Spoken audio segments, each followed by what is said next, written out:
মনে করি দেখো রাজনীতিতে ভবিষ্যতের কথা এবং রাজনৈতিক ভবিষ্যতের কথা ভাবা কোনো অপরাধ নয়, কোনো পাপ নয়। ভবিষ্যতের কথা তো অবশ্যই ভাববে, মানে মানুষের ভবিষ্যৎ, নিজের ভবিষ্যৎ, দুটোর কোনো ভাবাই কোনো অপরাধ নয়। কিন্তু তুমি ফেসবুকে লিখেছিলে নীতি নৈতিকতা ছাড়া আর যাই হোক কমিউনিস্ট পার্টি হয় না।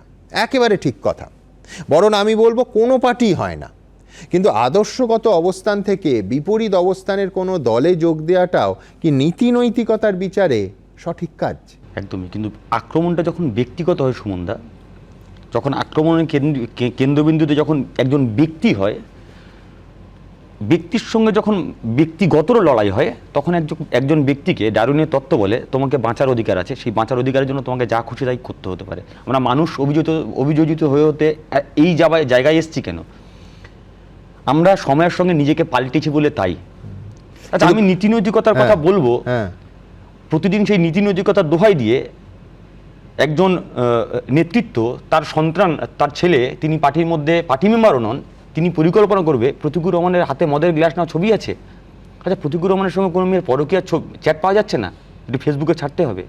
এই ষড়যন্ত্র যদি করা হয়, এই ব্যক্তিগত আক্রমণ যখন তোমার সামনে আসে যে হ্যাঁ আমার বিরুদ্ধে এই ষড়যন্ত্র করা হচ্ছে ঘরশ্রী বেগমের মতো, তখন বোধহয় আমার অবস্থানটা নীতিগতভাবে না ঠিক হলেও ব্যক্তিগত প্রতিকুর রহমানের প্রশ্নে এই প্রশ্নটা ঠিক।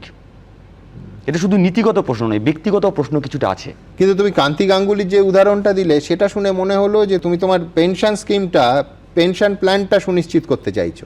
না, সেটাও নয় সুমনদা, যে বয়সকালে আমার যেন গাড়ির টাকার জন্য পার্টির কাছে হাত পাততে না হয় এবং পার্টিও যেন আমায় এই বৃদ্ধ বয়সে জীবন সায়ান্নে এসে এই অপমান করার সুযোগ না পায়। সেটাও নয় সুমনদা, বার্ধক্য ভাতার মতো। অমিয়দা তো কিছু নেই। অমিয়দার উদাহরণটা কি বলবেন? ওটি প্রশ্নটা আমি বয়সকালে কি পাবো কি পেলাম সেটা নয় সুমনদা। আমি আগেও বলেছি 2006 সাল থেকে ছাত্র রাজনীতিতে এসেছি আমি, সবে তখন স্কুলে পড়তাম। 8 সাল থেকে সক্রিয় রাজনীতি, আজকের 26। জীবনের অর্ধেকের বেশি সময় ধরে বিরোধী সিপিআইএম করেছিলাম।